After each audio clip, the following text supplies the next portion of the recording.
Welcome to Roguecast, the official podcast of Rogues Gallery. We'll talk comics for the week, as well as whatever news is on our pop cultural radar. I'm Randy. I'm Nick. This is Dave. And now, on with the show.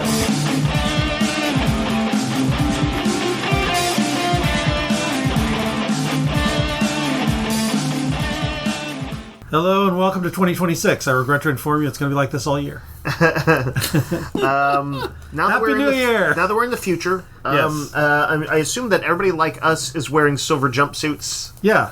And we're recording this with jetpacks on, flying through the air. It is true. Dave, this little crystal on my palm started flashing. Does that mean anything? You had a pretty good life, right? You feel like... It was all right. All right. Well, we're going to call it there. Oh, okay. I don't know if people get Logan's Run references. I'm almost sure that anyone who understood that joke is old enough to also be a victim of the Logan's Run crew. That's right. If you get this joke, you're a dead man. Anyway. For people who don't know, by the way, Logan's Run was I think a late 60s book and then became a 70s movie. Yep.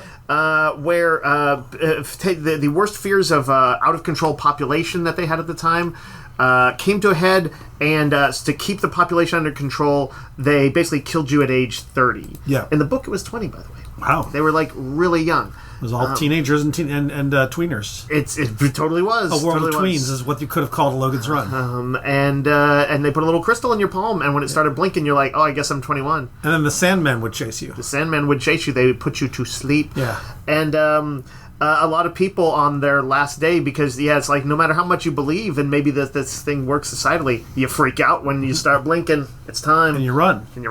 And if your name is Logan, it becomes Logan's Run. That's right. That is the lead character's name, Logan, right? We have summarized it perfectly. There's nothing more to say. So is Wolverine in this movie? Yes. Okay. Yep. Yeah. So I make a proposal. Every podcast we start with a Logan's Run update instead of a weather update. I like it. It's something different. Here's the problem we're going to run into. There's really no updates to be given. Listen, I am a huge fan of the novel, and I have things to say about that. Okay. I have things to say about the movie. Well, we might have Dave's Logan's Run. We could talk about the world's oldest man in there, Ballard. We could talk about like 36? Logan's partner, the expert killer, Francis. Oh. We could talk about weird stuff in the book, like the chapter that takes place in a Civil War reenactment with robots that lifelike robots that reenact the whole battle. That's going to happen. He's trying to lose his tail in the middle of like a Civil War battle. Oh, that's pretty cool. It is pretty cool. Yeah. They Who also, wrote I'm this going to you don't know. something Nolan and another guy. It also has one of the greatest introductory dedications I've ever read, which is like a dedication to every Pulp Fiction and Tarzan comic and everything he ever read. Little that was did Dave know that he would make me want to read Logan's Run. I'm going to tell you one other crazy thing about Dave's it. been waiting for this day for so long. Apparently so. We're getting the whole update all at once. I'm going to tell you one more thing about Logan's Run, then we move on. For sure. There's another sequence that takes place at there's a statue that is, in real life, it began in like its creation in the 60s, and they imagined, I think that it completed, of the I think he's like a Navajo warrior Crazy Horse, like he's real guy. Okay. And it's like it kind of like dwarfs Mount Rushmore, but it's the same kind of idea. I remember this. I actually saw them working on it. Oh wow, yeah. Not like I wasn't watching them Dynamite. I just went to the place. And I don't know if it actually ever got completed. I don't believe it did. In the book, it did, and it secretly housed like inside it are like I want to say that's like where some of like the secret computers that are like running the world are. Okay. That determine these things and all that. And so there is a chase through the labyrinthine interiors and some of the exteriors, kind of like what's the Hitchcock movie? Oh, North by Northwest. Kind of like North by Northwest and Mount Rushmore. And with Crazy Horse. Do you think are there any mountains in Texas where we could maybe like put the three of us up on a Mount Rushmore kind of deal?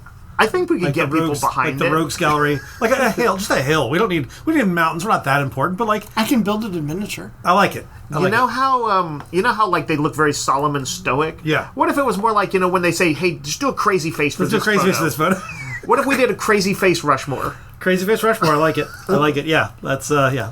All right. Well, it's been a couple weeks, y'all. Yeah, I hope you had good holidays. We had a good holidays, and if we haven't thanked you already, thank you for helping us make this a strong year for Rogues Gallery. Very busy holiday. It was a great year for also, Rogues. you made us tired. Yes. So think about what you've done.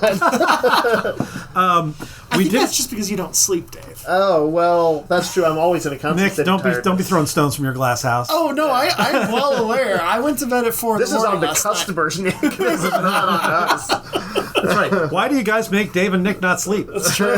Why? Why? We didn't get a lot of new games last couple weeks because, well, everybody else takes vacation time. People who make games, people who distribute games, just not us. They're like, let's go spend some time with our families and enjoy these holidays. Why would you want to do that? Retailers, workers, get back to the mines. We all did have Christmas Day and New Year's Day off, though. We did. Nice. We did. This is our time to shine. Notable, we got the game Luthier Art of the Instrument. Yep. Sold several of them so far. This is one of my favorite games from this year, or last year, I guess. This is the people who made Distill, which is a game where you distill alcohol. I was going to say you're big into violins. I'm not big into distilling alcohol or violins, but as themes go, they're pretty fun. Basically, you play a family of craftsmen. They're based on real families of craftsmen who build instruments. You sponsor musicians, and you are in turn sponsored by nobles and other people who want you to be. They're your patrons. This sounds complex. It is complex. It is a heavy game, but it's super fun. That's cool. Yeah. Really good, really beautiful game. Big game. Heavy game. Heavy game. Yes. But not so heavy. Like it's not Twilight Imperium. It's a few hours, not 12 hours. What's the Galactic Cruise? Not Galactic Cruise. No. That thing you can beat That's somebody a big over the game. head with. How does it compare with Dune Imperium? Oh, Dune Imperium is way easier. Okay. Yeah, Dune Imperium is a light game. Okay. We got the game For All Mankind, which is a board game. I'm not super familiar with this, but it is. Let's see. I have it somewhere. Info. Okay. Yes. For All Mankind is a fast-paced game of strategic exploration, clever trades, and diplomatic shenanigans. Okay, so this doesn't sound like as heavy a game. It says fast-paced. No. It says shenanigans. I thought it was going to tie into the Apple TV show. It is not. You build your empire across an ever-changing solar system. Planets move. It says learn to play in about 15 minutes. Finish the game in about 60 minutes. You are doing messages. You might be shooting at your friends. You have colonies. There's 4 cults vying for control of the colony. But that's what's hilarious is like I assume I don't remember the exact quote, but like I assume the quote that takes its title from is from like this very optimistic NASA things like what we do is for all mankind, that kind of thing, and like you're shooting it up with friends and stuff and having space cults cults. It does have content warnings. Violence, gore, religious manipulation, environmental pollution, body horror, starvation, theft of agency, alcoholism, self-harm, alcoholism, and self-harm. So this might have a little tongue-in-cheek. A little bit. It sounds like, Randy, it sounds like a sci-fi version of the old Illuminati game. From Steve Jackson, which always had a tongue firmly in cheek too. Yep. And it has cults. It had cults as well. And cults. Sure. Yeah. And alcoholism. We got the Cats of Cthulhu 10th Anniversary Edition. Big box set of the normal cats against Cosmic Chaos. This is an RPG. Yep. Yeah, because we've had the smaller books for it before, but they put out a box set. Correct. And is it a starter or is it just 10th anniversary? It's the 10th anniversary. It is a starter, but it's the full game. Cool. Because usually it was previously like 3 books, and now it's like a big thing with dice and everything else. Word. It does say, find everything you need to create your cat venturer, defend human civilization from the Lovecraftian gods of other animals, and get home in time for Din-Din. So it's like a cozy Cthulhu game of some sort. Sure. I'm sure you all die. I bet you don't. I bet instead you purr. That should be a less dying, more purring.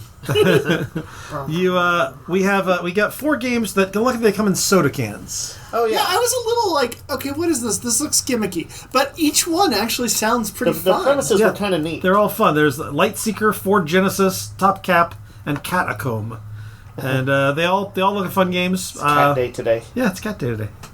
They look like they play relatively quickly. Yeah, Gotta be like a 20-30 minute game if I had to guess. All right.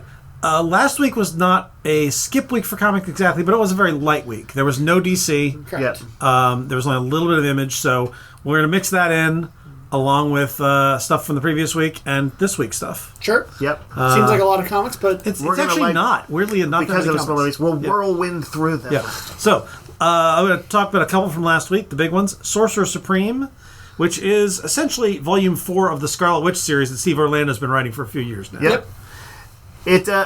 It's the one where, like, for a while, the status quo was that Wanda had a magic shop with this supernatural door, and the people who would walk through it could come from anywhere on the whole Earth, or even, I think, other worlds, maybe. Yep.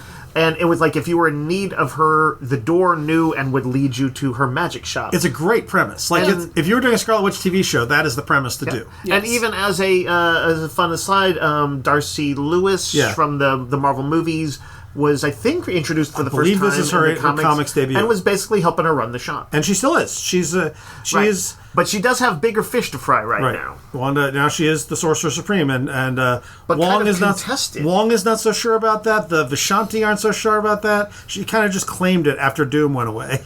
But, She just, Wanda's like, known to make some big choices. I think she genuinely thinks, like, it's got to be me right now. For although I don't remember why that is. But she feels confident in her powers. I didn't read this one, so I assume she just grabs the Eye of Agamotto and it's like, give me that. Mine. She actually does. She's actually wearing the Eye of Agamotto and the cape. But I don't think she went up and was like, yoink. That's what I want her to have done. There's a cool sequence near the end, which I won't say exactly what happens, but the Vishanti have their own idea of who should be Sorcerer Supreme, and they make their own selection. Oh. And it's clear, so this will be a contested thing, at least initially. Interesting. Which I thought was a cool idea. Yeah, it's fun. Does Vision show up? No Vision, but both her sons are in here. Okay. Oh, yeah, and that was a cool idea. She has a council that she reaches through magic mirrors that is like her council of sorcerers and sorcerer-related people. Yep. There's one pretty crazy one on there, on the list as well. Yep. I'd say who it is, but that's why you must read it. Yes. Yeah, worth a read, especially if you're liking the magic side of the Marvel Universe. I seem to recall the art was good, too. And then Ultimate Endgame, the start at the beginning of the end for the Ultimate Universe. Yep. Which has the Maker is freed from his prison he's been in for 2 years. The Ultimates and their allies have been waiting for this. They're ready for it, and then things happen they didn't expect to happen. Go figure. That does Shit seem gets like weird. what he does. Yep. These also do have the blind bags you can get. Oh, yeah. Where you could get an original sketch cover. We still have about 20 of those left. Yeah, I guess like the average thing you would get would be one of the many variants they did, and you could get like a more common variant, or you could get a rare variant, or the craziest of them all. There are sketches, like by Peach Momoko and some other amazing artists that are one of. Oh, they did like 10 or 12 10 or 12 or something like that. Well, then not a sketch cover. It is it's the original sketch. Right. It is like they drew on this. They drew on that. Yep. Yeah. So if you sniff it, you will smell Peach Momoko. Oh, interesting. Do not sniff. Imagine a raccoon sniffing. Yes. And that's what I was doing. Yes. Do not sniff the comics.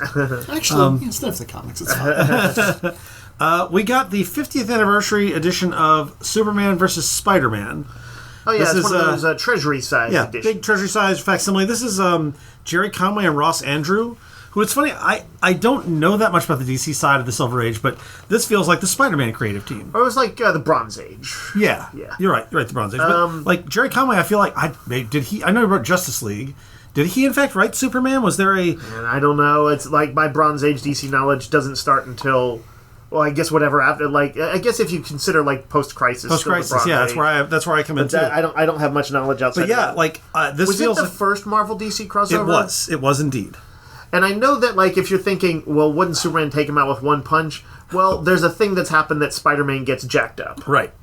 And he's like, Ross Andrew, he's an unsung artist. He's really good. This is good stuff. Yeah. You know how you in the 70s on DC side of things, you had, Neil Adams was the king, and Jim Aparo, who was also amazing, but just wasn't the splash that Neil Adams was. That's how I feel like sort of Ross Andrew is. For sure. He's not quite remembered up there as much as John Buscema or whatever. Right. But he is a very deserving artist and did a good job on this. I had to look it up because he was very prolific at DC. Who's Jerry Conway? Jerry Conway. He not only did he write a ton of Superboy and Legion of Superheroes from 77 to 79. Okay. He wrote a ton of Superman Okay. between 76 and 85. So that makes sense that they put these two guys. Yeah, that was his era. But Jerry Conway wrote some of my favorite Superman or Spider-Man stuff too. Yep. He's a really good Spider-Man writer. Mm-hmm. So this is a really good read. I recommend it. There's also a variant cover which is Alex Ross did a version of the cover. Interpreted the original art. Yeah. Fun. This is, of course, prelude to the March release of the new Superman, Spider-Man, Spider-Man, Superman stuff. Yes. Absolute Batman Ark-M Special. This is... now we're getting to this week. Yep, this is this week. This is a big one. Nick, did you get a chance to read this? No, because I completely forgot it. I put it in my file because I Dave's read it. Dave, tell us about the Ark-M Special. I decided to read it. So it is the, I guess, Amadeus Arkham in his older years, revealing sort of the secret history of the asylum in a way that's, of course, very different from the original DC take on it. Mm-hmm. It's got a scary Joker-esque person in it, and I don't actually know a whole lot about, like, the Joker is like the man who doesn't laugh or whatever right now. Yeah. There are ties to him. There is somebody else. There's ties to Jack the Ripper. There are some twists and turns, as you might guess. There's some creepy stuff with children in it. I might even content warning it slightly if that bothers you. I flipped through. The art was really spectacular. The art is really Joshua good. Hickson is the artist of The Deviant. Oh, that book we really like from James Tynion. Gosh, it makes... I actually, I saw a character in this and I was like, this looks like somebody from that, but I was like, it's probably not. Yep. It is. But it is. Okay. And it's written by... Anyway, is it Snyder and it's Frank Snyder Thierry? and Frank Thierry. Frank Thierry, yeah. And I think that... what was the special that they just did? The other one-shot? The annual? What was it about? Oh, Absolute Evil. Absolute Evil. Actually, I don't know. No, I feel like there was one other Batman special. Maybe it was the annual or whatever, but Absolute Evil is a good point of comparison. It's a kind of standalone story that... Oh, no, wait, there was one that was like... Wasn't it the Joker's origin, or... That was actually Batman. That wasn't actually a standalone. Okay, well, but this is a sort of standalone-ish. Like, I could read it without having read all the Absolute Batmans. So, and I think it's going to give fans the creepy vibe that they want and from also, Absolute I Batman. believe I heard it introduces a much beloved character towards the end. Remember who that is, but I think that is true. Yes. Okay. Yeah. I think. Yeah, he's on the last page. Yeah. All right, Nick, talk to me about this Marvel Rivals Cities of Heaven thing that came in. Okay. I saw you laughing your head off. I did, and it's a ton of fun. They've been doing a bunch of Marvel Rivals comics, and I've checked in on a couple of them. There's some big characters that I like that have appeared in Marvel Snap, like Luna Snow and Galacta, and this is where they originated from. We were talking about this, Nick, off mic a little while ago, and I was saying the way you described it, and I'll let you talk about it in a second. It makes it sound like the Marvel Universe is like a big kind of chaotic family. Yeah. And you're kind of hanging out with them, and they're always bumping into each other, and it's like not quite as like, it's not worried about like hardcore continuity or these guys wouldn't meet or whatever. Right. So this is basically takes place on one night. It's a one-shot. Luna Snow is trying to get to a show she's playing. Right, she's a K-pop superstar. At a mystical bar that randomly changes places. Okay. So it's never in the same place at one. And as she's going through the city of Kunlun, which is where it is at the moment, she's running afoul. The home of Iron Fist is going to play host to a K-pop show. Yes. Just checking. I just wanted to make sure I got it right. And like I said, everything is like a big fun shared universe. Yeah, and as she's walking through the city trying to find this place, she's running afoul of a lot of different groups of people. There's like the new Iron Fist. Is it Lin Lee? Lin Lee, yeah. And Angela are trying to awaken Shao-Lao the Undying. Wow. Okay. Trying to stop them is the Hulk. Are Marvel Rivals and Marvel Snap doing the same thematics? Yeah. Okay. Yes. Angela is trying to stop them from doing this. There's that subplot. There's a subplot with Wolverine and a drinking contest with Luna Snow. Winter Soldier and Namor are getting drunk together that she runs across. There's just... It's a ton of fun, but it's also just kind of like... Oh, so this is the world of Marvel Rivals. This is kind of chaotic and fun. Doom is a big part of this. Is Doom trying to get drunk with him too? No, Doom is, Doom. Although Luna does run across a Doom bot that wants to become a K-pop backup singer. Aha. Because that's a thing. But I don't know. I've never played Rivals. But I don't even recognize this writer. It is Paul Allure. Okay. But I thought it was really well done. It was a ton of fun, and the art is really nice. Sounds like it's the kind of comic that might hit the spot if you are looking for something on the lighter side. Yeah, I think if you're really into Jeff the Landshark, Jeff does make an appearance also, as well. like, Luna Snow is not very well featured in the regular Marvel universe. I don't think she is at all. They did some books with her, but like fans didn't turn out for them. They've been more approachable, or they found her more approachable in the games and stuff. Yeah. So, but yeah, that's a good pitch. That sounds fun. We have, I think that's all the sort of number ones, really, but we have a lot of notable books that came in this week. Absolute Superman number 16 starts a new story arc. Yep, I happened to read this one, even though I'm also behind in this series, and I quite enjoyed it. It was interesting to see, and the interior art is quite stunning. Is it Juan Ferreira who's doing the interior? Yes, Yeah, it's gorgeous. It's some of the best stuff I've seen. There was some updates, things that had happened, clearly big things in Smallville that I didn't know about, but there's also a very rethought version of the Toyman appears in this. Oh, very cool. You get to... but the most interesting thing to me was Ra's al Ghul, who was the villain of the opening arc. He was the creation behind Lazarus. Right. And he is imprisoned, and Superman goes to him trying to... and he's like, oh, have you come to taunt me or whatever? And he's like, no. He's like, I actually have this book that was put together with poems and thoughts and stuff from the children of your many, many victims. And he's like, I'm going to read it to you, and I'm going to maybe see if you can reflect on this and become a better person. That's interesting. Ra's al Ghul is like being horrible at first. There is an interesting thing that happens, but at first he's like, I'm going to find these kids and kill them when I get out. And he's just being a monster. And it is interesting to see what happens. Okay. And that's just a few of the big things going on. But I found it. There's also an appearance by a character you just drew recently, Nick. But I don't want to say who. It is a cool design. So there's a lot happening in it. But I was able to jump in without really having needed to have read the previous stuff. I just knew the basics. Absolute Green Lantern has some really good stuff with Joe Mullen, Cameron Chase, and Simon Baz. Yeah, as well as quite a riff on a classic Green Lantern villain. I am wanting to. I did see that. I'm wanting to catch up on this and read it now that it's collected. And I guess there's like first trades and/or hardcovers of all the main series at this point. Yes, although we're out of Batman and we're running out of the other ones. Yeah, periodically we're out, but we're always looking to replace them. So don't you panic if we're out 1 week. But this one you would say was like a little bit of a slower burn. The story arc. I mean, they went back to her origins a little bit more than the last previous two. She's now they're caught up to modern time, but I was a little unsold on Absolute Green. I like it, but I thought it was uneven the first 6.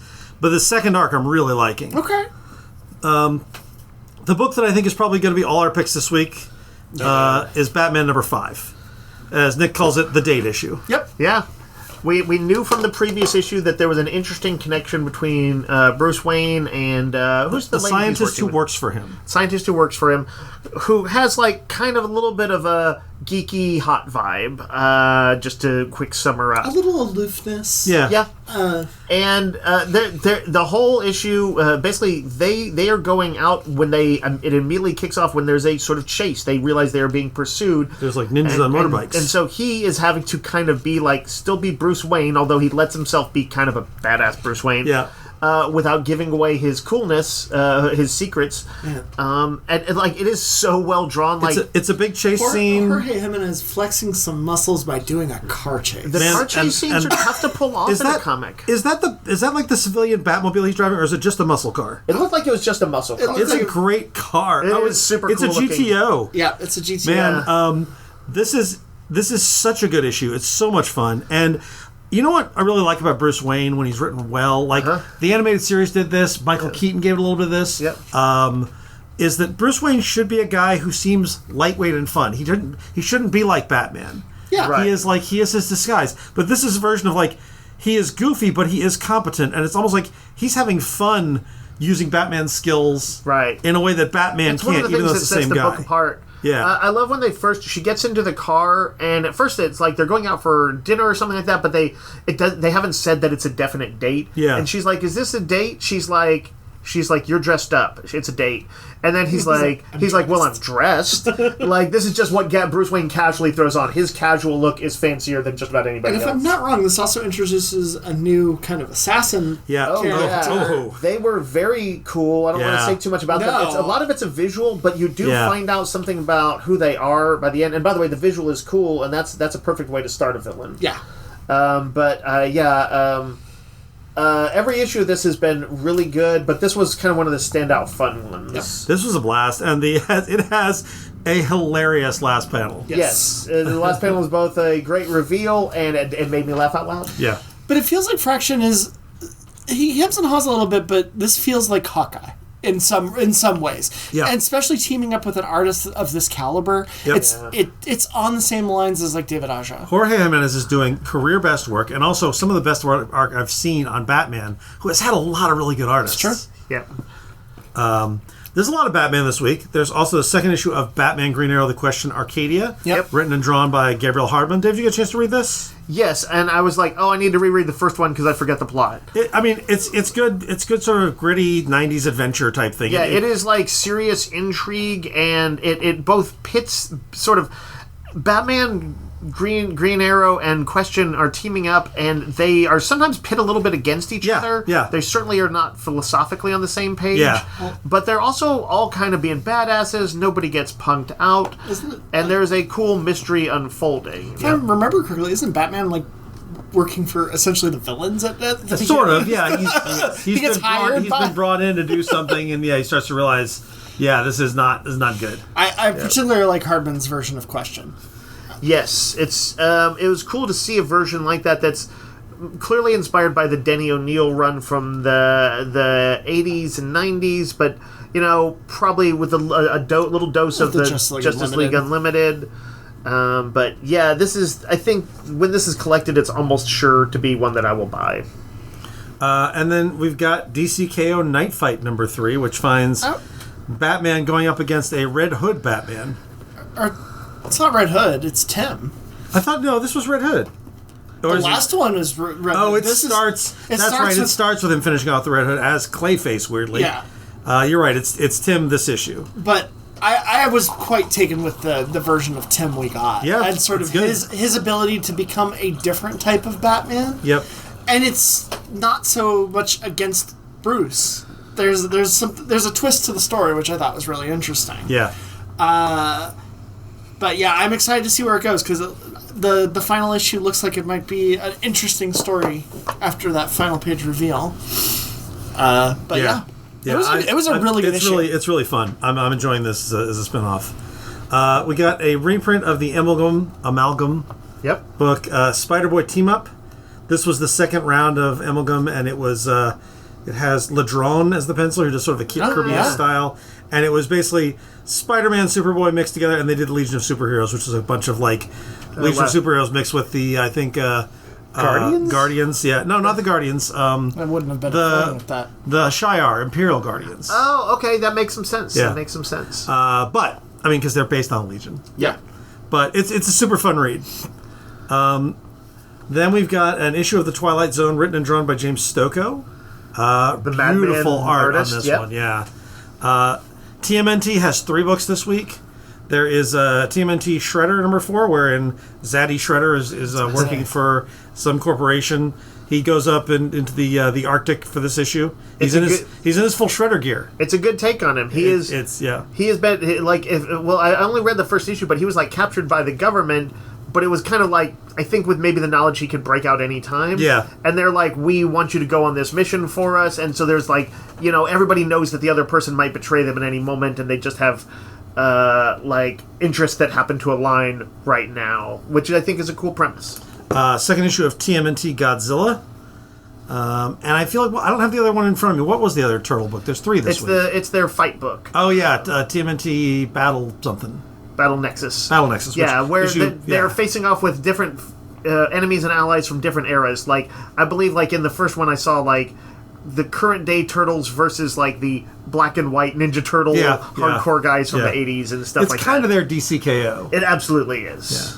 Yeah. The third issue of Nova Centurion by Jed McKay. This is a Really good liking issue. this sort of gritty sci-fi book they're doing here. Yeah, but you know what? It's also, I felt it was like sort of a piece with Abnett Lanning. Yeah, it is for sure. Like, it's dark, but it reminded me of their Annihilation era. Yeah. And I like the team that they're putting together Yep. for him. Yep. And also, I liked that issue 3 of the comic had a resolution to Yeah. the story. It's Yeah. like, I think sort of like issue 1 sort of stood alone, and then issues 2 and 3 were a story. Like, it's just nice to not have a thing that had to be a drawn-out 6-issue arc. Right. The Shadows of Tomorrow, the new X-Men line, technically starts this week, although really this is more of a teaser than anything else, with Wolverine, which has him teaming up with and also fighting Silver Sable. Yep. Oh, fun. I like Silver Sable. It was always fun to see her. It's kind of fun. And then X-Men number 23, which we don't have a ton of, unfortunately, is the epilogue to Age of Revelation. Well, it's kind of what I was wondering if we would see, which is kind of the... It's what happened with the other side of Cyclops. the coin. Yeah. Which was pretty interesting, I have to say. Yeah. I kind of like this as you see a very skilled and dangerous Cyclops trying to take down Doug in the present day. Yeah, you know what it reminded me of? There was back when Madeline Pryor in the 80s, when she was like, they thought she was a reincarnation of Phoenix, and they did that issue 175. You remember this? Yeah. There's a scene in it where Cyclops has to take on the entire X-Men team. Yeah. And he's he kind of does it. He sort of does that same thing in this. He's had like a lot of time to plan, and it's like kind of his body's going to pull back from that future into the present. He remembers the details of the room, and he's like, I knew that this would happen, that you would do this. I've gamed out all the possible scenarios, and so it's like it's another Cyclops versus the whole team, which is and another well done one. McKay is definitely doing the redemption bit for Cyclops. This is the best Cyclops has been in a while. Between that and X-Men '97, it's a good time to be a Cyclops. And apparently Avengers Doomsday. Did I miss any single issues? Do you guys have any others you want to mention? I've got a few others. I missed that. Oh, yeah, Venom. So it's because we don't have a ton, because unfortunately this book, while very good, is not selling great. I just like that Madame Mask has become like a name villain for Venom. She's a villain in this, a serious customer. She's kind of scary. Yeah. There is a brutal, aim power. Yeah, there's a power struggle for who controls aim. Early on. And there's a fun thing where basically during the course of this, MJ figures out pretty quickly that she has been bugged, and she and her kind of like allies, which include like Flash Thompson in a really clever scene with him as helping her out.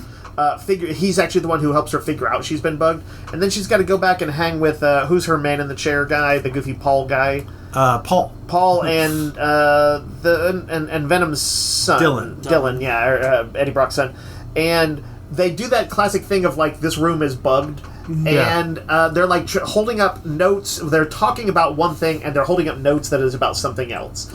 And the hilarious thing is, like, Paul's not being great about it, and MJ is holding up notes like, you need to act better.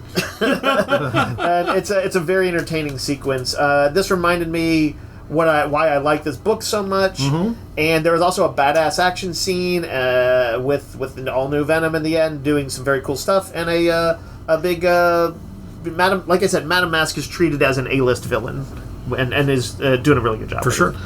I also randomly read this week's issue of Poison Ivy. Oh yeah. Which I think this is clearly, I think, them setting up. We know she's going to become like mayor of Gotham. Yeah. Something like that in the year to come. She comes to Gotham, and Police Commissioner Vandal Savage has her brought in, and he's like, I could have you killed. He's like, I don't want your shenanigans going on around here. He's like, but I might have a use for you. And she's trying to get something out of it. And even though Poison Ivy is the star of this book, she gets roughed up by Vandal Savage. Like, he is a beast to her. And so when she later on, it's like she kind of knows she can't like take Vandal Savage in one-on-one. Right. But she may do something to one of his assistants. Is this still G. Will Wilson? I believe so. Yeah. And I was impressed, honestly, at her ability to let her main character kind of take a beating. It's a tough thing to do, but like, it definitely happens in this, and it was a good issue. A good random one to pick up on, and I think it's setting up some ties to her in Gotham that will I guess, somehow ultimately culminate in the mayorship. Okay. I think that's it for me. Okay. We do have some graphic novels. We did get Absolute Flash Volume 1, trade and hardcover a couple weeks ago. Yep. We got a Green Lantern Rebirth Compendium, which is the first, 4 trades worth of Jeff Johns' run. Yep. Which introduced the single most probably iconic modern run of Green Lantern. For sure. Brought back Hal Jordan and also... all the Spectrums. Yeah, introduced all the Spectrum Red stuff. Lanterns, the Sinestro Corps or whatever, yeah. New on shelves this week, Justice League Dark New 52 Compendium. Big compendium of stuff by James DeMatteis, Jeff Lemire, early art from Nikhil Jenin. If you want the dysfunctional magic team of the DC Universe with like John Constantine Etrigan and Zatanna and the sort of semi-rotating cast of ne'er-do-wells. Yep. It was a book that had an audience, but just like didn't quite manage to hold on. But I think they've launched a couple times. Like, there's a lot of stuff. I think people who like, if you think this might sound good, I think you're going to enjoy this collection. It's cool Shining Knight stuff. I wish they would do. They'll probably never collect it. Remember that Demon Knights series they did? That was short-lived. It was set in the medieval times. Oh, it was like Vandal that. Savage and the Demon and and maybe Shining Knight. It was Shining Knight. It was sort of connected to this or sort of. It was the fantasy version of it, and I kind of wish they'd collect that because it was fun. Yep. Supergirl Woman of Tomorrow, the Tom King and Bill Evely book that is going to be the basis for the movie. We've been selling a ton of it in trade and hardcover. Now there's a compact edition. Yep. So for just $10. Yep, you can read the whole thing. Los Monstruos, which is a James Robinson's kind of a monster city, like kind of classic movie monsters, Monster but it's noir. like a noir. Yeah. It's about a guy who's a former vampire detective or something. I think if you kind of imagine like L.A. Confidential, but in a town populated by Gilman and Frankenstein monsters and Draculas and all mummies. That There's a big pyramid in there. Yep. This was really good. I really liked this series. You kept up with it more than I kind of don't know much beyond the premise, but yeah, I like seeing James Robinson hit another one. The all new Venom trade, which collects all 10 issues of all new Venom. Nice. Really good. This is a really good deal. So what? Al Ewing. Yep. And then a ton of little golden books, including Parks and Rec, Bob's Burgers, Peppa Pig, Monopoly, and then I Am Sokka from Avatar. Yep. I Am Raphael from the Turtles, and I Am Maleficent. Yep, I also saw in there we got our first K-pop Demon Hunters one. That's true. We had that previous week, but I forgot about it. But that, and we've gotten like another book that's like it's not a sticker book. I feel like it is something like an activity book or something. Yeah. But like they're finally getting some merch out that's hitting us. One's a poster book. Oh, that's right. Has some really good artwork in there too. Yeah. So if you got a kiddo who's jonesing for it, or if you are jonesing for it, because it's a good thing. Yeah. All right, let's take a break, and then we're going to talk about some trailers and get back to what we're looking forward to in 2026.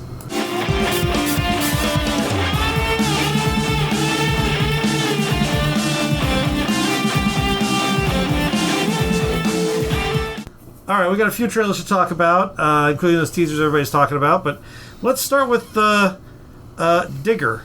Oh, yeah. This is a weird... There's not a lot to say because this is a teaser trailer like a lot of the things we're looking at. But, Nick, you said this was the director of... Birdman.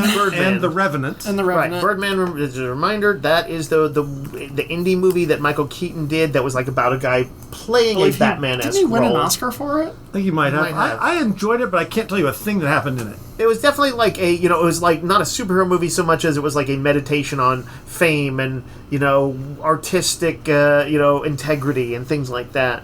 So this guy's doing a movie with Tom Cruise. It's called Digger. It shows, I guess, in silhouette at the beginning, Tom Cruise. He's like dancing with a shovel. He's like dancing with a shovel, almost the way, what's his name, danced with like a umbrella or a broom and like old musicals and stuff like that. And there's not too much more to it than some music and some weird visuals. So it's basically, it seems like Tom Cruise decided, okay, I've done all my big franchisee action stuff. Maybe time to get weird again. Well, it says it's a comedy and a drama. And the logline is, the most powerful man in the world embarks on a frantic mission to prove he is humanity's savior before the disaster he unleashed destroys everything. None of that's in that trailer. I don't know what this movie is. Yep, but I'm curious. I think it accomplished what you want in a teaser, which is it's kind of intriguing and weird. Has an amazing ensemble cast. Oh yeah, the cast is great. If your goal was to get me to say, "What the fuck is that?" You succeeded. Yeah. We also saw the trailer for The Odyssey. Christopher Nolan's big adaptation of the famous Greek story. Yep. Great cast in this one. Yeah. I Kind of a dry trailer. not a good trailer. I'm going to say it's doesn't really give you any sense of it. This is, normally I'm not the Trojan War and the Odyssey and stuff like that.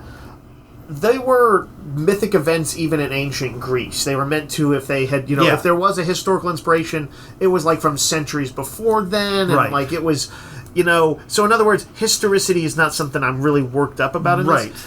But it did weird me out a little bit that they, Odysseus and his men look like they're wearing Roman helmets. Yes. I'm just like, that is like a very... They did that in Clash of the Titans, by the way. Yep. And I fully expect that in like a Ray Harryhausen action movie from 1980. Dave still hasn't been forgiven How to Train Your Dragon for being Scottish. Scottish Vikings is the stupidest thing ever. But at least it was a good movie. But anyway, it just seems like an odd choice. I would have thought that they would have, in Age of Bronze that Shanor did, he did try to like use, figure out like what he knew of that actual era in Greek history, whatever's pieced together from vases and shit, and like and come up with that look and create it. Mm-hmm. Dave, Nolan's gonna Nolan. Nolan's gonna Nolan. Yes. It is also like a big celebrity ensemble, but like you do see some of the highlights in this. You see his wife Penelope, who he leaves and will be lost for like 10 years, 15 years, whatever it is.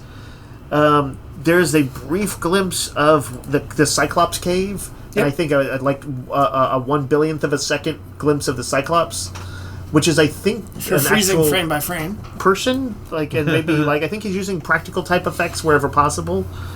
There's ships at sea there's somebody who gets blown off of a ship, which I actually thought was the most impressive effect because it just looked real, it looked cool. But maybe that's Scylla and Charybdis, and we think we saw like the interior of the Trojan horse as they're like rolling in They're telling everybody to be quiet. Yep. Shut up. Yeah, Shut up, they're Trojan like, horse. but what if somebody's in there and he's like, I've got a really good joke. He's like, you're going to love this. Let me just say it real quick. And I mean, They're like, we're at the gates, bro. It's going to be more of a comedy kind of vibe. the cast is so good though. Charlize Theron as Circe, John Bernthal as Menelaus or Nick, I'll remind you once again, lots of good people have been in lots of bad movies. Anne Hathaway as Penelope. Zendaya as Athena. Yeah, it is like, it's actually almost a little stunt casty at that level. The same way like Kenneth Branagh's Hamlet was. Yeah. Like, here's the thing. Like, I was like a Greek mythology nerd as a kid. I'm almost certain to see this, even given that Nolan sometimes is hit or miss with me. And this looked interesting enough. Only one of his movies made you want to blow your brains out. Only one of them, but a few of them have like... No, Tenet. That was Tenet, yeah. For sure, Tenet. And I've come around on Tenet. I did not enjoy it the first go around. I thought it was kind of... But the more I've watched it... They got to him. That's true. You blab, Nick. I don't you even blab like, about Mars. I don't even like the Batman movies, but I've watched them. I can't even begin to count how many times I've watched them. Is it his confidence in filmmaking? Like, there is a certain craft that's a little overwhelming. Yes. Or does, and Nick, you can just, he won't hear this, so just nod if I'm right. Does Christopher Nolan have a member of your family tied up in a basement? Blink super fast, like you're batting your eyelashes at a handsome gentleman. The only movie I've not watched more than once is Interstellar, because I thought Interstellar was dumb. I liked parts of Interstellar. I thought some of the weird black hole stuff and that crazy water world and dorky floppy robot was neat. Dorky floppy robot was fun. Dorky Floppy Robot was the precursor to the robot. And then they're like, quick, we have to get off this desert world because it's about to become a water world because there's a 100-mile high tidal wave. I think you're not wrong, though. It's his craft. Like, the cinematography. Nick, I also know you're whore for actors. That's true. I am a whore for actors. Always like, actors love him. He's like, I will get all the actors. Well, he is one of the directors now that has kind of a troupe that follows him. Yep. Yeah, but his troupe is everyone.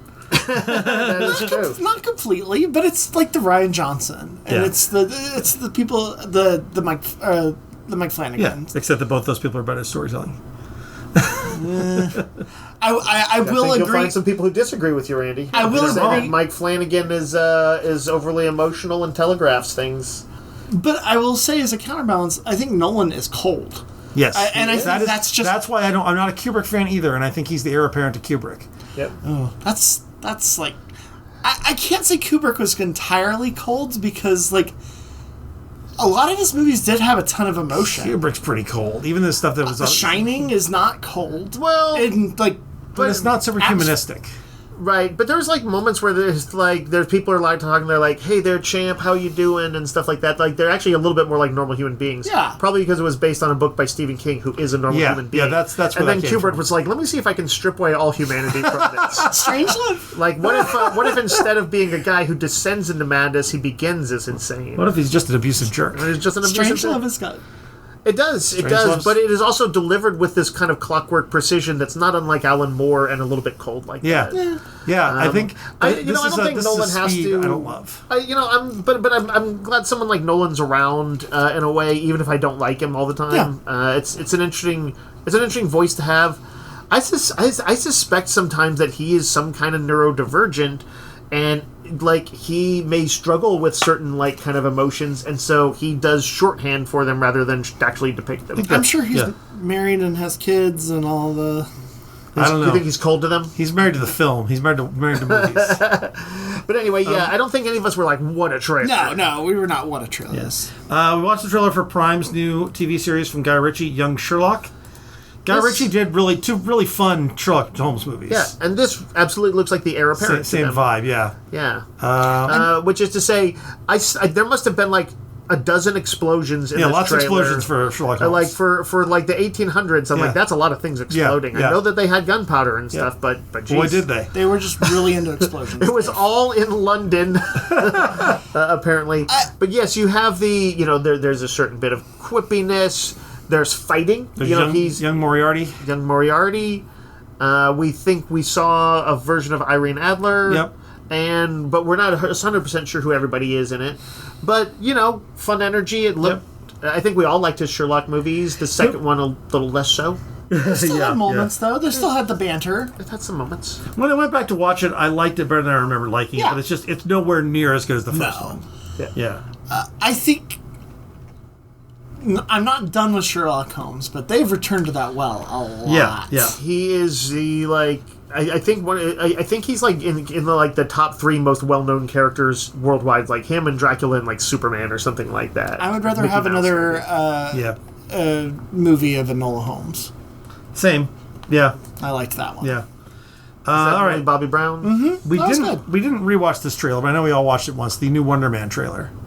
Oh, actually, I didn't watch it. Did you not? No. It finally shows him having powers, although it's still not emphasizing it. I saw them say that, but I'm like, I watched that trailer and I'm like, wait, when did he have smashes powers? a table at some point? Oh, right. I'm like, I can smash a table. I hate to say this, but I can hit a small table really hard and potentially break it. Okay. Hit the table now, Dave. Don't do it. Don't break our table. This table I cannot do. I can tell you right now, this table is beyond my powers. But also, I'm like, it wasn't like he exploded a big old oaken table. It was like just some table in front of him. I'm like, I need him to pick up a car. This dude is in the top tier of big powerhouses. It looks like they're definitely doing the Get Shorty Hollywood spoofy thing, but not as good.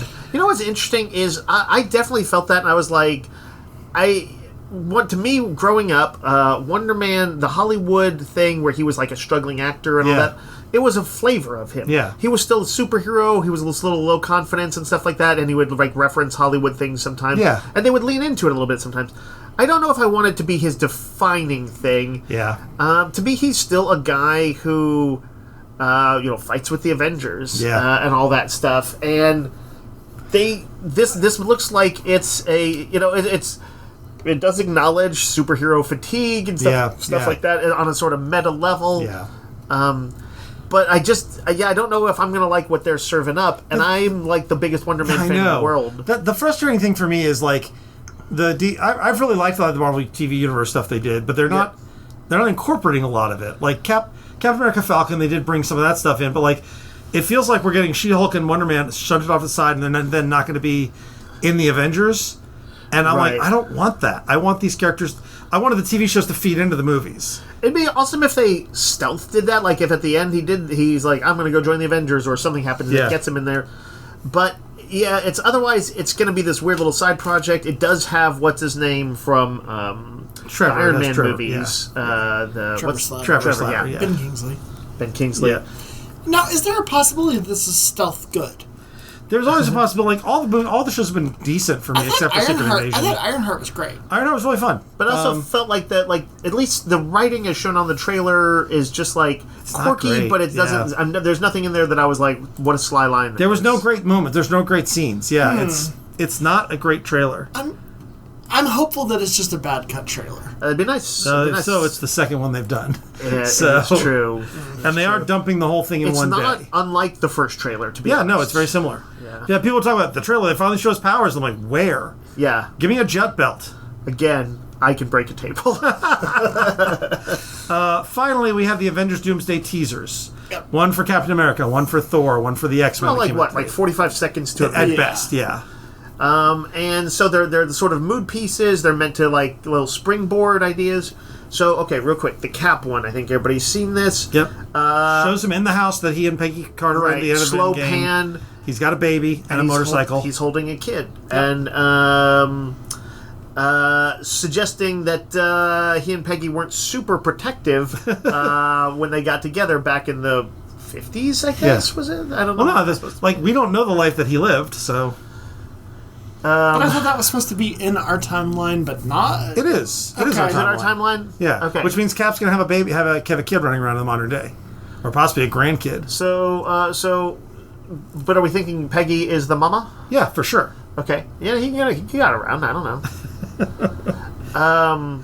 So was Peggy Carter in the present? No, all her adventures were in the past. But I mean, she was in Ant-Man. She's in like the early. But that erases Sharon Carter from existence because if they were together, Sharon Carter's her niece. I know, but that has nothing to do with it. If they weren't together, that wouldn't have happened. I mean, what are you talking about? It's her niece, her sister. It has nothing to do with. Oh yeah. Okay. Sorry. Yeah. No. Don't panic, Granny. Nick was just trying to figure it out. It has nothing to do with it. It's she talked about having a husband in Winter Soldier. Yeah. And the implication, she's like, he saved all these people in World War II, including the one who was going to be my husband, which is very clever. Yeah. Because they later were like, yeah, he saved himself. That's right. Cap. So the implication, I think, is that her husband was always a Captain America in disguise, basically. Yeah. Now. And do we think that, but somehow the baby got to the present? No, the baby. This shows them. The picture they showed is in. Looks like it's in the past. I mean, I guess he's on a motorcycle, but that motorcycle could be a previous thing because the house is actually. I thought you said the house was in the present. No, the house is at the end of Avengers Endgame. Yep. In the 1960s when he goes back in time. Yep. So we don't know where this is. This is what it looks like to me. Yeah. I think this is going to be there. They're going to show what exactly happened to Cap between Old Man Cap at the end of Avengers Endgame and Young Man Cap who time traveled back to be with Peggy. Sure. But is like Cap himself expected to play a big role in the movie? I don't know. Okay. I assume, and they're also showing Thor, and he's off with his kid, and the X-Men are off. Magneto and Xavier are having a gay relationship, and Cyclops looking very upset and taking his visor off. Like, what it looks like is that Doom is like going to build the world, the battle world, or whatever, and grab all these people, and they wind up having dragged into a fight that they thought they were done with. That sort of makes sense. It does. But the notable thing about like the Thor trailer is that it repositions Thor as a more serious outing after their like very comedic last one. Even though the God Butcher was in it and his girlfriend had cancer. Yep, sure. It was still somehow very goofy. Taika Waititi is how. He did end up with a daughter at the end of it. Gore's daughter became his adoptive daughter. And it seems like he is fighting to protect her from having the chaotic life he does. Yep. And he's like praying to Odin, and so it's very realigning in a more serious way. And then you see a sort of serious conversation happening between an aged Xavier and Magneto, played by Ian McKellen, of course, and Patrick Stewart. As we're kind of panning through a demolished X-Mansion. Right. Yep. And but you do see like Magneto puts a hand on Xavier's hand warmly or whatever, and so they're not like, we meet again, Charles. The battle begins anew. It does seem like they're allied in this, and maybe they did finally get together. But yeah, these are all mood pieces, and the big thing is a sort of comics accurate Cyclops briefly glimpsed at the end with some sort of crazy rage blast going on. That was the most exciting part, is Cyclops in a actual X-Men 97 costume. Yeah, it looks good. But I would say most of these weren't meant to be exciting. They were meant to be kind of just little prompts. Y'all know I am super in the tank for the MCU. Yeah. However, I think they have chipped away at my love enough of it that I don't trust them anymore. Also, the Russo brothers have made 2 really terrible movies. 3 terrible movies. 3 terrible movies. You're talking about the ones that are basically they're outside of Marvel ones. Cherry, Gray Man, and whatever robot one that was with Chris Pratt and Eleven. Yes. Oh, yeah. Electric State. Electric State, which wasn't I didn't awful, see that. But it was... I saw Gray Man, and it's pretty bad. And I saw Cherry, and it is borderline unwatchable. And then they made the fairly unwatchable Oh, that Prime TV show, yeah. So they're 0 for 4. Now, hopefully they can come back to Marvel and have the same magic, but this is a super ambitious story they're telling. They have to incorporate all the stuff people don't like Shang-Chi and all that. They have to incorporate all that, and they're doing the greatest hits, and they're introducing Doom, who is Robert Downey Jr., which not everyone's on board with. There's a lot of... But they also pulled off Endgame. They pulled off Endgame. It is the only reason I have any hope, but you know what's I'm funny? worried. I'm not as... I don't watch all the Marvel projects, but I am fairly interested in these because I've liked all of these teasers. I want a teaser for the Eternals. Or the Eternals. Sure, let's do the that. Eternals will return. Sure. I need to see some inkling of what the story is, but at the same time, I don't want to know that much. But I want some indication they know what they're doing, and I don't know if I believe it. Maybe you just have to go into it anxious. That's going to be the case. Yep. I mean, I don't think they're going to produce something that's bad. I don't know. They've produced a lot of mediocrity in Marvel right now, and I've been, but not the Russos specifically. Not the Russos specifically, but I've been trying to enjoy the post Endgame MCU, and I've liked a lot of it more than a lot of people have. But when I go back to rewatch it, it is not the same as watching the first cycle. Yeah. No, and I agree I with don't you. want this to put a stake in the heart of my fandom for MCU, and I'm worried that's what it's going to do. So, well, we all have our crosses to bear. Yeah, I wanted these teasers to be a lot more exciting than they've been. So far, it's just hey, remember these I characters think what you need is you need the next generation of promotions. These are there to get general audiences to remind them remember your favorite characters. Yeah, that is you're their right. only Yeah. purpose right Yeah, now. you're If the next trailer is the new Avengers, that actually has all of them working together, Right, fighting. sure. That will be cool. Sure. I think we're going to get more character teasers. I don't think so. I think this was the 3 that they wanted to kind of tease. Okay, we'll I see. don't know. We'll see. All right. Jumping over to things I am excited about. What? DC's next wave of All-In books start in March. Is this your... are we returning to our things we're looking forward to things? No, this is just a story I had. Oh, okay. They announced the 3 books, Lobo, with Scotty Young and Jorge Corona, which is the team from Me You Love in the Dark. Yeah, that's interesting. Which is really looks fun as hell. Batwoman by Greg Rucka and the artist Danny. Oh, yeah, that's the artist who just did that Poison Ivy cover with Poison Ivy's butt. Right. But she does a Sin City style. Yeah, she's really good. She's very good. And then Deathstroke the Terminator by Tony Fleeks from Stray Dogs and Carmine Di Giandomenico from The Flash and some other things. Okay.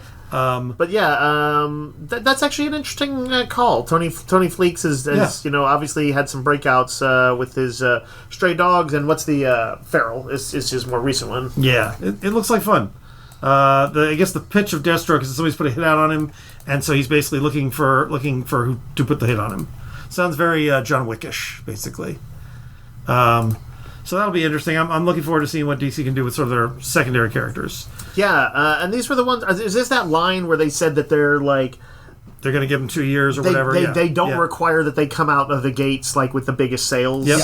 Yeah, that it's interesting to actually have that as built in as a mission statement. Other people love Lobo. Right, I'm sure they would like for people to show up, but they're going to support these books even if they give them time. Yeah, that's if they can pull that off. That's and great. then James Gunn, I think literally a day after he said, well, we haven't settled on Brainiac. Everybody stop the rumor machine. Yeah, he's like, here's who we cast as Brainiac. Yep. And it's a German actor named Lars Eidinger. Okay. He was in a Noah Baumbach movie, Jake Kelly. Okay. Other movies I've never. He's an indie actor, so. Cool. I don't know, but I'm excited to see Brainiac on the big screen. So they got a creepy German to play him. Sounds like a plan. Yeah. All right, let's get back to our coming soon. This was we did about half of this last time, which was we were looking, I think, at comics and movies. Comics and movies. And we were also going to discuss, I think, some maybe board games and RPGs. Yeah, so this time out, we're going to talk about TV. Oh, yeah.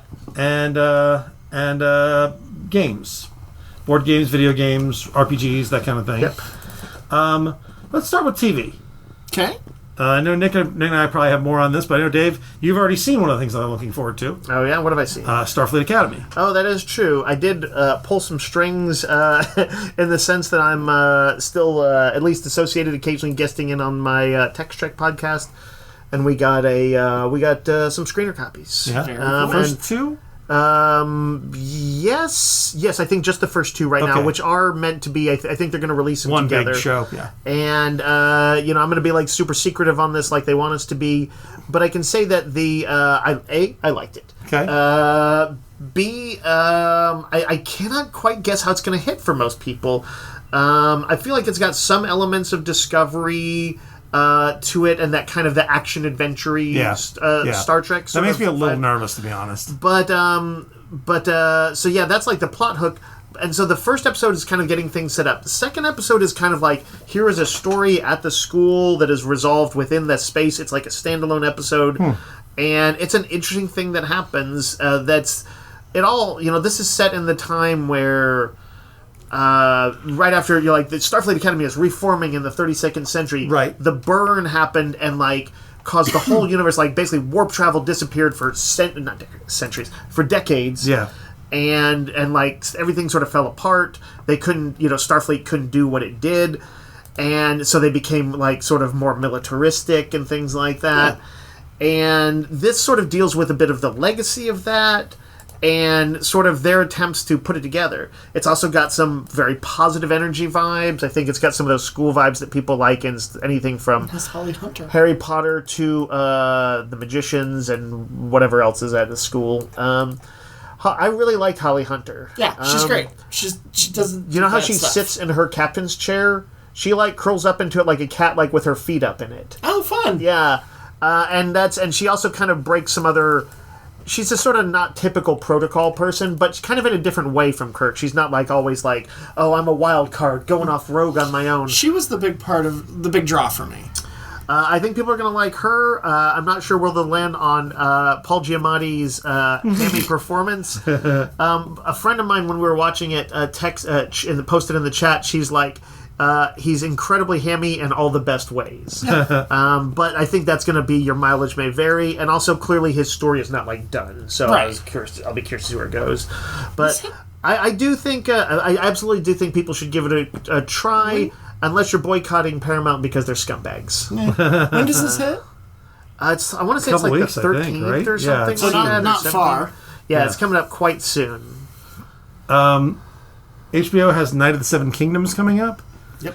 I, like everybody else, kind of fell off That's the Game of Thrones. Hedge Knight stories. This is the Hedge Knight stories. I still watch Hot D. I don't. Do you watch Hot D? Oh yeah. No, that's fun. I couldn't plug into it. That's fun. But I do really like the story of Dunk the Tall. Yeah. Yep. And those two graphic novels that they did. Yep. 3 actually. There's 3. Yep. Yeah, there were 3. Okay. Yep. I like the 2 that I read.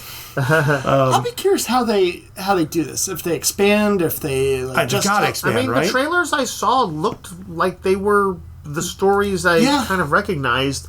The first one, we always said was kind of like the more serious version of A Knight's Tale, where a person impersonates a knight, and instead of being fun and having rock songs, they're like, oh no, you're embroiled now in a battle to the death, a power play between kingdoms. People are going to die horribly, and all this. But it was very intriguing, for people who don't know, the main character is indeed a kind of a squire who imitates a knight, but also a incognito prince, is he? Yeah. He's like a Targaryen. He's Targaryen. Yeah. The little kid is the heir to the throne. And he's scholarly and introspective and thoughtful and also a little shit. Yep. And the older guy is honorable, but also a little bit of a lunkhead. And he they are the pairing. It's going to be all about whether they have a good chemistry. It's funny. This is so much like First Night, or not First Night, Knight's Tale. Yeah, it is, because that has the king is hiding his identity so he can participate in jousts. It is about a knight who takes his master's armor, and so I don't know which came first, but one of them definitely ripped off the other one. I have this feeling that George R.R. Martin might have seen the movie and been like, He's like, that was ridiculous. He's like, I'm going to do the my serious real version of it. it. Yeah, you're but right. listen, they're both actually good. Yeah, they're both yeah. good.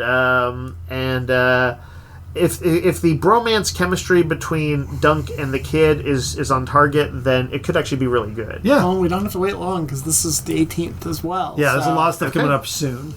What else you got? Wonder Man, which we talked about. Yep. Shrinking Season 3, which is maybe the thing I'm most excited about this entire year. This is the guys who did Ted Lasso. This is their show on Apple TV. It's a wonderful show. People, It's so everyone good. should watch it. Everyone should watch it. Because it's like, I mean, not only is it about therapy in a Yeah. lot of ways, but it is therapeutic to watch Yeah. because it deals with emotions in such a real and kind of honest way. It's character driven. It's What I'm very, hearing very is that funny. I could watch this instead of going to therapy. Yes, sure. Well, you would get the feelings. It can't hurt. But Harrison Ford is as playing an older, grumpy therapist who has just been diagnosed with Parkinson's. Yeah, This is maybe his best role. It is. And they're bringing in Michael J. Fox to Yep. basically be like who has Parkinson's. Yep. To be like the another patient, that kind of thing. That'll be fun to watch. But what's his name? The lead. From How I Met Your Jason Mother. Segel. He's Jason Segel. fantastic. This is probably the best he's ever been. Absolutely. It's also got from The Daily Show Jessica Williams. I forgot it's She's Jason Segel. fantastic in That's this. cool. She's hilarious. Wendy Malick is in this. She's really always great. Like, Yeah. it is such a good show, and it's very funny, but it also does tend to the drama. It'll make you cry. You know what? I once saw about 5 minutes of it somewhere. Yeah. It was really good.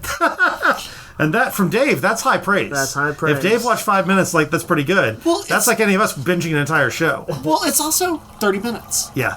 If sometimes it runs a little longer than that, but it is a I have- in out really really good show. I have watched the first season at least 5 times, yeah. and the second season at least 3, I think, because it's a binge. I'll go through it when I need to move bounce, and it always works. I will say that Apple with Shrinking, there's 2 shows. One we might not get, Yeah. which is Ted Lasso. There's talks that it's going to be late this year. No. Oh, okay. That we it's will gonna be get it. December. We will get it. We may No, not get but it this year. we might not get it this year. Don't do that to me, But Nick. there are talks. Yeah. We can be Yeah. hopeful. Yeah. Because Ted Lasso is another one of those that Yep. I just I'm a finished my rewatch of season 3. Actually, I'm a little anxious because the 3 seasons are so strong. perfect ending. But you know what? But Sudeikis is coming back. Yep. And the creative team is so strong. Yeah. So Bill Lawrence, who's the showrunner of this, showrunner of Shrinking and Ted Lasso, also is presiding over the return of Scrubs, Yep. which has a lot of the people coming back for it. I'm really excited. I love Scrubs, even though the last season of Scrubs was like not good because they lost most of the cast and Yeah. it was like a reboot that didn't reboot very well. Yeah. It has its moments. I never watched Scrubs. Or I watched very little. I of it. love Scrubs, and so I did a rewatch of that this last year, and so I'm very excited for them to do a revamp of that. Yeah. The other Apple show that's on my list, which I'm unsure how it's going to play, Yeah. but is Hijack Season 2. I guess I'll know in like a couple of days. I enjoyed the hell out of Hijack season. This is Idris Elba playing a hostage negotiator who winds up on a plane that's hijacked. Yeah. So this is going to be happen Die again? Hard 2 style. Why does this keep happening to me? Why does this keep But yeah, happening? he's going to be in some other hijack situation. I think a lot of this comes down. I love Idris Elba. Sure. I think he is very charismatic Yep. and fun. Yep. He was in that. That's the other reason you like Christopher Nolan movies is those actors. Yeah. I mean, actors is a big part. I ran a video store. It's just part of Like, my. let them do their thing. Let them do their thing. Let them fight. Let them cook. And if I enjoy an actor, I usually will follow them to whatever dumb, stupid thing. Like Hijack was fun. Isn't it that they think he is involved with the hijackers Yes. at first? Yes. And it's like he's got an ex who works at like the British intelligence. It's like a British plane. Yep. And they're debating whether they're going to shoot it down or not. Yeah, it's a little. It was gets very a little 24-ish. wonky, 24-ish, Yeah. but in a more condensed style. Yeah. It's only 10 episodes. Yeah, and No cougars. no There cougars. are no cougars, but There season were 2, some who knows weird what's gonna- shit. There was some weird shit. But I had a lot of fun with it. I did too. I'll watch season 2. I'm surprised it's getting a season 2. I don't know how that's going to work. No, it shouldn't work. He's going to have to look at the camera and be like, hijacked again. It's gonna Here we go. lounge. Here we go again. If he doesn't break out and doing some like Daft Punk kind of. So, Apple has another show that I'm looking forward to. Monarch Legacy of Monsters Season 2. I need to finish this I first. really like the first season. Did you finish it? I did. I ended up went off it? disillusioned by the end, but then almost kind of back on because there was some cool stuff in the last episode. All of the MonsterVerse stuff that they do, the movies and the TV show, Yeah. it's all kind of stupid. Yes. But if you can accept the stupid and roll with it, it's pretty fun and occasionally even ambitious. I do like giant monsters. I like the giant monsters, and I think they had some interesting stuff going on. I was occasionally like, I found the plot a little like Byzantine. It is. And there was a few places where I was like, I felt like a character's emotional arc that like something they didn't quite fit something that had happened prior to that. I agree. But like I did like the main cast, and I think that some of their big set piece moments were pretty cool. So, Nick, I'd say it's worth, finishing out and seeing what you think. Well, they're also doing a spin-off, right? Yeah, they're doing a spin-off with Wyatt Russell's character. Which, again, Wyatt Russell's fun. Sure. Yeah. And I liked what I saw him, because he plays kind of the soldier of the group, right? Yep. He's a sort of thoughtful soldier. And then his dad, Kurt Russell, plays him in the modern day, which was fun. Yeah. Avatar: The Last Airbender gets its live season 2. There was a teaser with Toph, which looks pretty good. Yep. Yeah. I really liked season 1 of this, more than I expected to. He keeps trying to sell us on this, and I was not having it. Season 1 was good. The animated series is great. That's you shouldn't do a remake. There's no reason to it. It's perfect as is. But the live action version was a ton of fun. Yeah. Yeah, I don't watch anything, so that's the only reason I didn't get around to it. Sure. I thought the trailers and stuff have looked good. It's I know really it's good. a little bit its own thing, but also broadly sticks to the stuff. Some people don't watch animation. Yep. And this is for those people. They can't appreciate a Sky Bison unless they can see its individual fur strands. Right. Exactly. They would watch the cartoon and it'd be like, "Where are the fur strands?" Now the animated live action remake I know we're all excited for is One Piece season 2. Yeah, which is coming this year. That's true. I actually didn't even make a list for TV stuff. I don't watch enough TV to make a list. But I know this is on your list. But this would be on my list. Yeah. That show was one of the few bright spots in a miserable last few years, and so that was. It's kind of. I think all of us were One Piece skeptics. All of us had heard people say, "Oh, watch the anime, read the manga." That's there's only 5,000 episodes, and we're like, "Yeah, okay, no." But then this was very infectiously fun and adventurous, and it had like some of the adventurousness of the first Pirates of the Caribbean, but it was also so bonkers and so much its own thing. Yeah, it is like really not real pirates even remotely. Right. It is like some fantasy.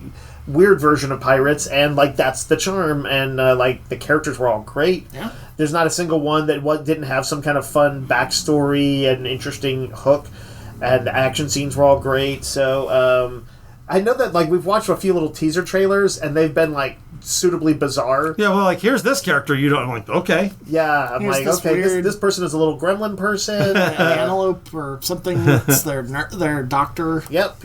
And I'm like, sure. I'm like, once upon a time I would have been like, that seems too much. But then I would have thought a clown, a pirate would be a bridge too far. And it turns out Buggy was a very great character. Yep. Buggy was weird.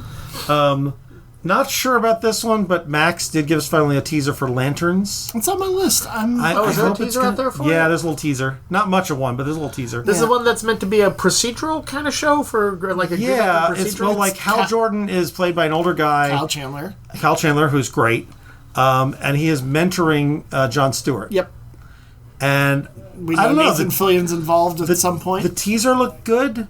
Nathan Fillion's going to play Gardner, right? Yeah. Mm-hmm. I'm curious, but the success of Superman has me more curious than I would have been. I think it has the potential of being dark. Yeah. And I'm not 100% sure that's the way to go. Right. But they're like, Starro is an intergalactic serial killer. He starfishes onto people and cuts their throats. I think it's like Earthbound, if I'm not mistaken. It is, I believe, Earthbound. And that's a little tough because sometimes I feel like the Green Lanterns are so theoretically powerful that it's weird to have them like stop a crook or even a serial killer. But we'll see what they do with it. Yeah. I'm intrigued to see what Gunn felt like was the story to tell. It's true. Yeah. And I forget who's show running it. It's somebody solid. Notable. There is another. This is another one I'm kind of nervous about. Vision Quest, the Vision spinoff. That's going to be a Disney Plus show. So Paul Bettany gets his moment in the sun. Paul Bettany gets his moment in the sun. I know that they've got a lot of people in this. So James Spader, so they're going to return to Ultron. Oh. They've got someone cast as Todd Stashwick is playing Paladin. That's crazy, but I think potentially a good Todd casting. Stashwick. Yeah. I do love. Oh, this is Terry Matalas is running it. The guy who did Picard season 3. Okay. They That was a pretty crowd-pleasing thing, and that's where Todd Stashwick got his kind of fame. They've got the Speed from their kids. They cast Jocasta. Oh, wow. They have James Darcy. Yeah, historically, Ultron does create Jocasta, so... James Darcy playing Jarvis. James Darcy played Jarvis the Butler. In Agent. So this is he's going to be doing the... I'm very curious what this is going to look like. Yeah, that is a sort of unique sounding piece. So, but here's the thing: we're getting Paladin. I love Paladin, and Todd Stashwick's a guy who I think could play it. Like Loki was like, I wouldn't have thought a Loki series would be about intergalactic time travel hijinks and stuff like that. Right. But that's what this is. Yeah. This sounds like it's going to be some other weird thing like that hopefully will work at least as well as Loki. Spider Noir over on Prime. That is Nicolas Cage playing Spider-Man Noir. Sure. In live action. Is it live action? It's live action. Apparently not Peter Parker, right? He's supposed to be somebody else. Ben Parker, I think. Right. Yeah. Or something like that. He's Ben Reilly. He's Ben Reilly. Is he? Yeah. Okay. I believe that's his name. Which is weird because Ben Reilly isn't Spider-Man. It's correct. But he can be sometimes. But yeah, and it's like the Noir-verse, so who knows how things are. It's weird. I'll give it a shot. Nicolas Cage is not a spring chicken. Nope. So I'm curious. This means he'll be an older detective, I guess. He'll be a summer chicken. An elder detective. Winter chicken, if you will. On my list is Carrie. Oh, yeah. That's Mike Flanagan, right? Mike Flanagan. Yeah. Miniseries? I believe... Yeah, it's a miniseries. Is that Paramount? I don't know, but it's a lot of his normal people. Yeah. And the mom is played by the kind of clergy priest from the vampire show, the kind of really obnoxious, the super evil. Oh, that guy. Yeah, the lady. nun lady. Yeah, she's going to be great as the mom. That's not Mike Flanagan's wife, is it? No. It's not. No, he is married to a very beautiful lady. Kate Siegel. Kate Siegel. Yeah. Okay, that's what I was thinking. Yeah.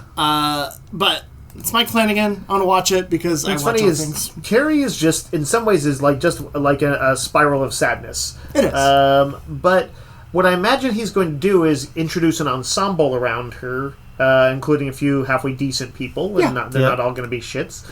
And I think we will find ourselves being like, so who's going to survive this? Right. And there will be some people we actually care about. So some of the people that are listed as single episodes, a lot of faces from his Rahul Kohli, Kate Siegel, but also I see Temo Pennicott and Katie Sackhoff from Battlestar Galactica, Heather Graham. These are all like one episode things. Oh, interesting. But on the recurring, Matthew Lillard plays the principal, and Amber Midthunder from Prey and Legion is playing Miss Desjardins. I don't know who that is. Don't know who that is. But anyway, yeah, I forgot about this one. What else you got, Nick?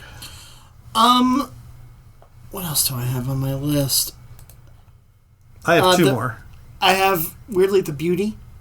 Oh yeah, that's the trailer just dropped. The trailer for dropped. I haven't seen it yet. It looks bonkers. It's Ryan Kelly. Yeah, so it's not Ryan Kelly.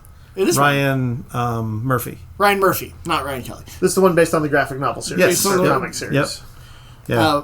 We talked this as it's like a STD you can get that will eventually kill you. It'll make you beautiful, but it will kill you. But yes, your bone structure and your skin and stuff all becomes kind of what do you call like traditionally beautiful before that happens. And there's all these questions about it's like sort of body horror-ish, but it's like question about the worth of it all and what is going on and all that stuff.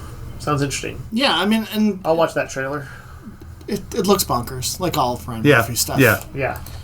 What else you got? So I got Blade Runner 2099, which is the show follow up to 2049. Okay. Especially the TV show. I think on Prime. Is it an actual show? Yeah, it's a show. Oh.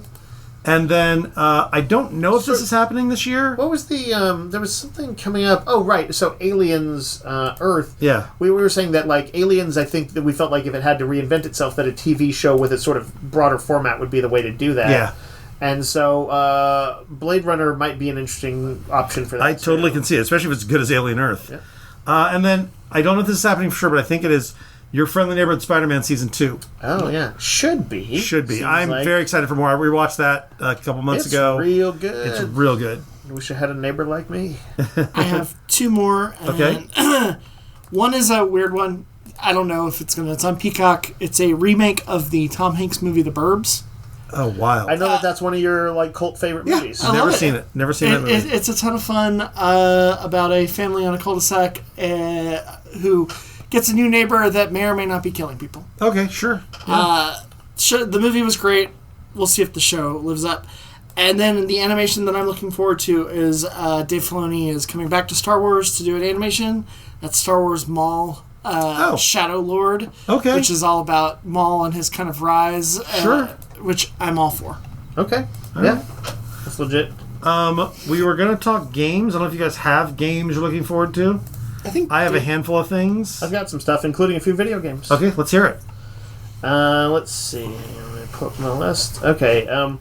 Did you do any video games? I don't have any video games. The only video game I'm hoping for is that one that we talked about last year. What was that? The Intergalactic, the guy from the Naughty Dog people. Oh, yeah. I want that to come out. All right, so here I'll just quick reel through these. There's only 3 of them. Okay. Wolverine. We've talked about this game. Yeah, it's a good trailer. It has a good trailer. It looks hyper violent, but also like it's got some comic lore, some fun comic lore and all that. Yep. So there's one called 007 First Light. Oh.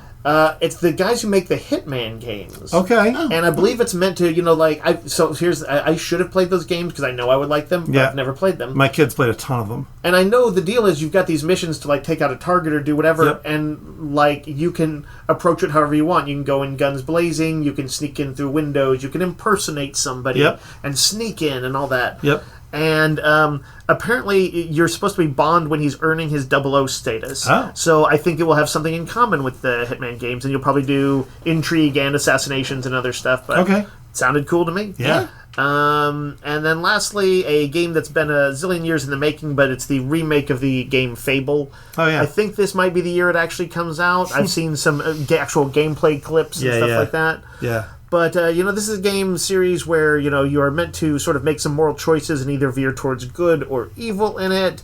But it's a very lush, slightly cartoony-looking fantasy world that has a sort of Terry Pratchett kind of humor, English, goofy humor to it. Yeah, it's great. And the second one is really the high-water mark of the series. With the first one, they were finding their feet, and the third one, they kind of dropped the ball a little bit. So for all the fans, this is like, can they pull it off again? We'll see. Anyway, right. so that's that's some video games. Nick, you got any video games? I do not. All right, RPGs, tabletop. Cypher, the game that everybody likes, is doing another new edition. One of these days I need to play that game. It's supposed to be really good. More prep. Pirate Borg, I know you guys are big Mork Borg fans. Yeah, they're doing like a starter set. Like a box starter set. Oh, fun. And that seems pretty cool. For people who haven't played those games, their rules are kind of like old school, D&D OSR type stuff. But like one of the things that makes them fun is they have like about a zillion tables in them to, like say in Pirate Borg, to randomly generate an island with treasure on it. Yep. And it always is like, here's what's on the island, here's the threat, there's a twist, and then there's like, it's like there's also undead pirates or a 3-headed monkey or whatever. But they have that same thing for like shipwrecks.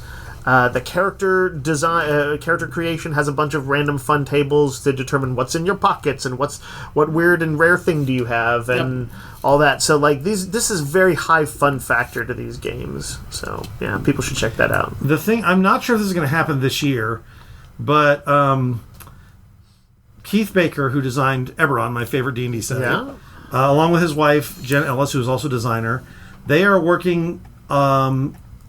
They've joined the Darrington Daggerheart team, so they may be building a new campaign framework for that. Okay. So I'm curious to see. He's a great world builder. Eberron is such a great setting. Baker doing something for Daggerheart. Yes. Yep. Okay. I don't know if that's going to happen this year, but I definitely will be down for it whenever it happens. That's all the RPG stuff I have. Okay. But I did want to mention a few board games. If it's still coming out, Zombicide, the Simon had because the tariff stuff had a big falling out thing, but they were kickstarting a deceased version. Oh, fun. DC's zombie. Because they've already done Marvel Zombies. Which we really liked. So that'd be kind of cool. Yeah. Elizabeth Hargrave, who's the person who did Wingspan and I'm trying to think, what are they? Fox Experiment. Okay. And a few other games. She has a new game coming out called Sanibel that I'm curious about. There's a game called The Game Makers, which is basically a game about building being game designers. Meta. There is a new version of the Star Trek Captain's Chair deck building game, which came out, got good reviews, went out of print. Yeah. But there's a new version of that. And then Unmatched, the one-on-one miniatures game. Or deck game, I guess. Miniatures and cards. Oh, yeah, I guess it does use miniatures, yeah. They're doing a Hellboy version this year. Oh, nice. Cool. And that same company, Restoration Games, is doing something called Interstate of Decay for Thunder Road. Thunder Road is one of my absolute favorite games. It's a Car Wars, Mad Max type thing. Yep. Every expansion they've made has been great. I am super looking forward to more content for that game. And then, worth noting, Magic the Gathering is going to have a TMNT set. Yeah, that's crazy. And a full-on Marvel set this year. Yeah. You know, I know that people have been a little bit worn down by the properties, but they've been picking good ones. Yeah. It's true. Nick? Do you have anything in this area? No, I do not. All right, I have some things. Okay. All right, on the RPG front, there's a Tomb Raider game called Shadows of Truth, an RPG where you play, I think, sort of Lara Croft's team. Yeah. And I read something about it that made it sound interesting to me that, I know some people would probably freak over this because it's going to sound woke, but basically they are, essentially returning stolen treasures. Nice. That's what the team does in this. Yeah. It's, anti-colonialist. Yeah. But I assume that means, the still raiding of the tombs. The tombs of the museums. But it's, to, return things to various cultures, I guess, and things like that. And I was curious to see how they make that work. I think that sounds fun. Let's see, there's the, you see, I don't know if you mentioned this one, Randy. I think this is a cipher system. It's called High Noon at Midnight. Yeah, I'm curious about that one. I'm going to read you their own description. Okay. The Outlaw's rotting husk. So it's basically clearly some kind of Western horror thing. Yep. The Outlaw's rotting husk shambles from its grave, seeking vengeance. Better hope your ghost-banishing rounds are chambered, partner, because you're riding across a west where hungry tumbleweeds roam, cursed beasts sling through arid canyons, demons and spurs drink whiskey, and justice rides a horse made of hellfire. That sounds fun. Yeah, it sounds kind fun. of Deadland. Yeah. For sure. Let's see. I wanted to mention the RPG adjacent D&D crochet book. Yes. Which, if you've seen our art on our slideshow at the store, has a great cover with I forget what all but it's a beholder, little crocheted beholder, and a mimic, and all the good stuff. An owlbear. 13th Age, the another one of the competitors for a D&D or D20 sort of product. Is coming out with its second edition. Just the other day, I actually bought the PDF for it. I wanted to see what it was up to. Okay. And Is this only second edition? I thought it'd be third edition. I think it is. I think it's just it is only the second edition. Okay. They did a second wave of books and stuff, but it was not they hadn't changed the rules. And I created a character using it just to kind of get started some of the feel for it. Because I'm going to need the physical copy. But it seemed pretty cool. I was able to create a pretty cool character, and I continue to be excited for it. I think it may be, of the various new D20 options, it may be the one for me still. So we'll see. Let's see. Oh, Mothership. Do you know about this? Yeah, they're doing a new printing of that. Yeah, this was we had some buzz on this, but did we ever have it? Yeah, we've never had it. It's like a space horror RPG. Yep. I think it is. I want to say it has a simple rule system, sort of like Morkborg or an OSR kind of thing, but it's meant to reflect sort of games like Dead Space and stuff like obviously Alien. But what I was noticing, I was looking up some stuff on it, and I found this Reddit thread on it. And people were apparently the early modules and stuff that come with it and have been released are really good. Okay. People were almost several people said, yeah, the system is nothing amazing, but the fun factor of running it apparently and the things the players do is apparently very high. Huh. Okay. So that made me take note of it. Let's see. I think that's it on the RPG front. I did note that there's a 5th edition of Traveler coming out. I don't do Traveler, Me but neither. I've played it a couple times. but it's out there for you for if you're one of those Traveler freaks. And I've got just a handful of board games to mention. Yeah.